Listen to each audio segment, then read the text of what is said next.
बड़ा बढ़िया छा भाई जा हवो बहुत है। ए आई लोगन महाराज आई तनी से यहाँ ली लोगन हाँ दूर से आओ तनी लोगन चलो चलो धूपो उगल बा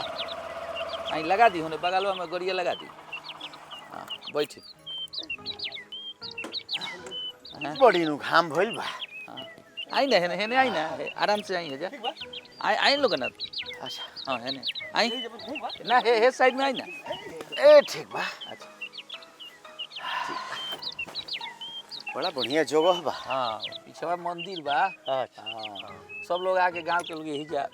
बैठेला जगह बा हाँ, अच्छा बा। कहीं दूर से आओते ना हाँ 15-20 किलोमीटर से आवत नहीं जा अगवे लगुआ में जाए के बा। अच्छा तो हम हितई है ना हितई ना हो मगर हितई खाती जाता नहीं जा। अच्छा की कराई है गिरवानी का ना हो अरे हो मखमल जी। अच्छा तो हम लोग गांव में असर वालों कोई नहीं अच्छा ओ जगह तो बढ़िया बा। हां तो यहाँ के सारा बताइए दे। हाँ हाँ जाना तो होखब हो गया। अरे सब जानत नहीं की सब अच्छा भैया दिए हो ठीक भाई लो। अरे बहुत ठीक हलो तो पुरानका मतलब पुरानका धनिक हलो हाँ। नयका धनिक में ना के तनी सा पैसा भइल तो उ देलक हाँ पुरानका धनिक हलो तो एक बात पूछ। हाँ बताई ना बताई घर के बात पर बोलूं तब संबंधी हो जाए तो हाँ एथी खर खानदान को कैसन हो घर खानदान में कोनो कमी नहीं सब बहुत बढ़िया खानदान के हलो हाँ हाँ सब कोनो दिक्कत नहीं थे खाली लड़का नहीं थे लड़का जो चाचा के तन सा हल्का सा हाथवा में तन सा अरे पेठी लेखन उजर का ना दागवा लेखन होला तनी सा हो मतलब ओ कोनो बात ना तो दागवा लेखन ना होला एगो उजर का दागवा होला ना देखिए पर कहीं कहीं हो जाला तो बीमारी हट ठीक हो जाला वो में कोनो बात नहीं तो मतलब कब से बाबू अरे वो 2-4 पुष से बात तो थोड़ा सा वो घड़ी ज्यादा रहे लेकिन ओकर बाद सब खत्म हो गए अब थोड़ा सा खाली लौकेला चाचवा का वो ठीक हो जाई वो कोनो समस्या ए वो कोनो एथी थोड़े ना वो बहुत बड़का कोनो समस्या एथी ना हम दवाई उवाई हां वो तो पहले के लोग दवाई उवाई ना करावत रहे और तो हम दवाई निमन हो जाए ना एकदम चकाचक देखत नहीं ना बुझाला हमनिए के जानता नहीं सो हां कोनो बात नहीं ए जी लइका ठीक हो न लइका ठीक हूँ हीरा लइका हो हाँ हाँ हीरा लइका हो मतलब बुझी कि हमरा लागता कि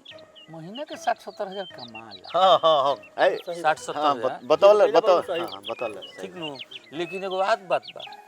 खर्च चालू हो हाँ मतलब 2 लाख से कम खर्चा नहीं थे महीने के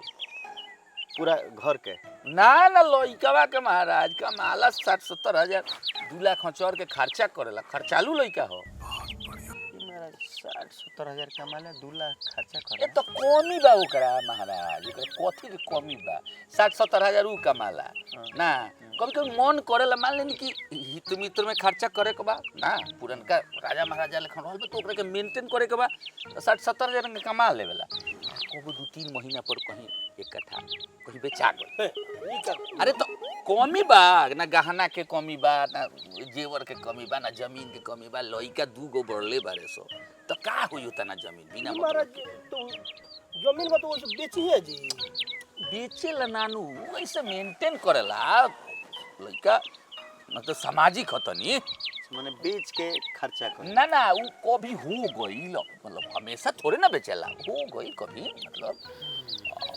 और कोनो कमी नहीं के हई और जमीन कहते नहीं हई देखते नहीं सामने देखी नदी देखते नहीं हई हैं एकरा ओह पार हो जोन हो लौकता हो सब और काटवा तार से नहीं के घेरल हो दे देखी कहां दूर तक बा बनू लमहर बनू सब ओकर ह पूरा ओकर ह बताओ तोरा लोग बहुत जमीन के कमी नहीं के ना ना ना कोनो कमी नहीं के बियाह करे लायक भाई जी ठीक लइका के रहन स्वभाव तो बढ़िया बने बढ़िया हो लइका कते कि निमन लइका हो अरे कभी कभी होला ना मान लेनी इष्ट मित्र लोग बा हैं आ खर्चा उर्चा बढ़ले बा कभी पार्टी साटी में जाला तो तनी ले लो नया जमाना बा अब हमनी के उ हे तनी तनी पीपा लेवेला तनी सा हल्का सा मतलब बड़का पिया के ना हो कबो कबो पी लेवेला अब इष्ट मित्र ना मानेले सब पार्टी कल चल गइल कहीं बियाह में चल गइल कहीं एथी का नाम हो जन्मदिन में चल गइल तो मस्ती में हो जाला कोनो बात नहीं के मतलब हमेशा उ पी के ढिमलाए वाला ना हो पिया कबो कबो और सब ठीक बा बियाह करे लायक बा हम एगो बात रोके जरूर कहे हां कि लड़की जो घर में जाई ना ओकरा कपड़ा के दुख होई ना गहना के दुख होई ना भोजन के दुख रहे सहे के कोनो चीज के दुख नहीं है ठीक न कोनो बहुत बड़का कमी ना होला आज तो नया युग में ई सब चलत है बात सही है बेटा के रहन हमन में हुकुल में ना जाला अब ए घरिया पहिले लेखन नइखे नु अब तो दोसर युग हो गेल नु पीपा लेवल से तो छोड़ दी एथी वाला माने एथी बुरा मत माने ना ना अच्छा तनी कुल तो हम तो कुल के कहत नहीं हमने के खाना नहीं रोवा अब मान बहुत अच्छा आदमी बनी रहो हां उहे चीज प्रमोद यहाँ के जोन बताओ तनी साफ देखो हम केहू के भलाई सोचे नहीं केहू के हम ना चाहे नहीं कि ओकरा बुराई हो जाए तो बता दे तरीका माने ओ जे रिश्ता करे लायक बा कि ना हां हां हां बोल अरे कुल चक्कर कर लिखे कुल लेकरी लइकन के कुल महाराज ऐसन सवाल पूछत कुल में नहीं खाना अच्छा अपना नया उम्र में की ना तनी से ने कह देबे रो अपने बनी तो कुछ ना कइले हो हमहु कइले बनी तनी कभी तनी सा पहले रहे अभी बियाह हुआ के बात चलता तो अब ओइसन नहीं के पहले एगो लड़की के साथे रहे तनी सा तो सब मैनेज हो गेल बा अब ओमे कोनो बात ने रो है मैंने माने तब एथी अब देखिए हम बताओ तनी खुल के बताओ तनी उ का रहे नु कि उ एगो लड़की के साथे थी हो गए रहे तनी गड़बड़ हो गए रहे तो घर वाला पकड़ लेले सो तो केसा केसी हो गए रहल लेकिन उ सब निपटा देले बड़े भाई जी बारे 2 कट्ठा बेच के सब मैनेज कर देले सब खत्म अब केस उस नहीं के अब ओकरा में कौन महाराज रोवा कैसे बात बतियाओ दे नीचे ये महाराज अच्छा ई एगो बात और तुम बता लड़का के बाप ठीक ठाक लड़का के बाप खूब बढ़िया आदमी हो उनको में कोनो कमी नहीं थी उ तनी साहब जैसे जो कहबे कोई नहीं हो के मान लेनी कि बेटा हाथ खर्चा करता तो राजा महाराजा लेखन सोच बाप के उ जाके कॉल हुए कहीं तनी बढ़ के तनी बोल लेवेले कमी ना हो निमन हुए बढ़ के तनी बोल ले गई रहले बगलवा में बढ़ के बोलत रहे पौसा हुआ पकड़ के अब बंदूक लेके गइले खिसिया के तो सुने के बहुआ लगा के से तू ध लेले तो 2-4 गोरा मिल के तनी सा मतलब मारामारी हो गेल 2-4 थापड़ लाग गए और सब ठीक बा ठीक ना उ तो चलत बनत रहेला ना बड़का आदमी में होला ना झगड़ा झंझट होला ना शादी अब माने शादी में कोई दिक्कत नहीं है ना अब का कहत है कोनो चीज के कमी नहीं है रोगल कर सकले लड़की के कोनो कष्ट ना हो अरे लड़की के दिन बियाह करे के बा भोजन के पानी के रहे के साड़ी के कपड़ा एकर कहीं कोनो दिक्कत नहीं है घर देखते बनी कितना सुंदर बा पुरानका धनी खलो तो सब ठीक बा कहत नहीं कि लइकवा 70,000 कमाला 2 लाख महीना के खर्चा बा जमीनो जायदाद साल में का दुआली बेचिए देला लो ओकरा बाद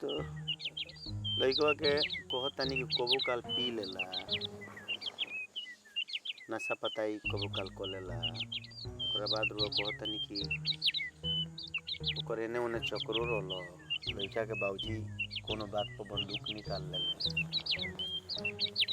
महाराज प्रमोद तो समझ ई शादी हमारा समझ में नहीं था अरे ना महाराज देखिए हम का सोचे कि जगह राउर बेटियों में हमारे तो हम चाहे नहीं कि सब बढ़िया हो केहू के बेटी के घर नीमन से बस जाए ना अनहन के बारिश होके महाराज जी कोई अच्छा तो चल तनी जा हाँ। नहा लेनी जा हाँ ना प्रमोद हां आ कोनो चीज के टेंशन मत ले ना बियाह करे वाला बा एकदम हां एकदम कहीं कोनो कमी नहीं है ठीक ना एकदम खुशी करी लोगन जाई लोगन देखू क्या हां जाते नहीं जा ठीक बा ठीक आ सुनी ना हां गांव घर में लोग शिकायत करत रहेला ओटीदारी पटीदारी हां ऊपर ध्यान नहीं के देवे के एकदम बियाह करे के बा ठीक ना बहुत बढ़िया ठीक ना ठीक बा तो घूम के आई लोगन ठीक बा प्रणाम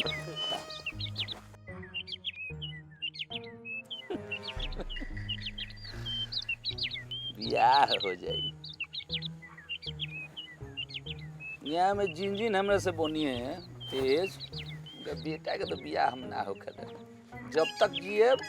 तब तक काटे। एक जना का माथा पर मोर ना चढ़े दे। ऐसा मत करो मेरी जान, गई लेके ना के बियाह। लाइफ में कुछ अच्छा करो भैया। यार। हाँ रुको ये जाए लायक नहीं मतलब वो घर में कोई से रिश्ता होई ये हिसाब से तो बबनिया में खुश ना रह पाई।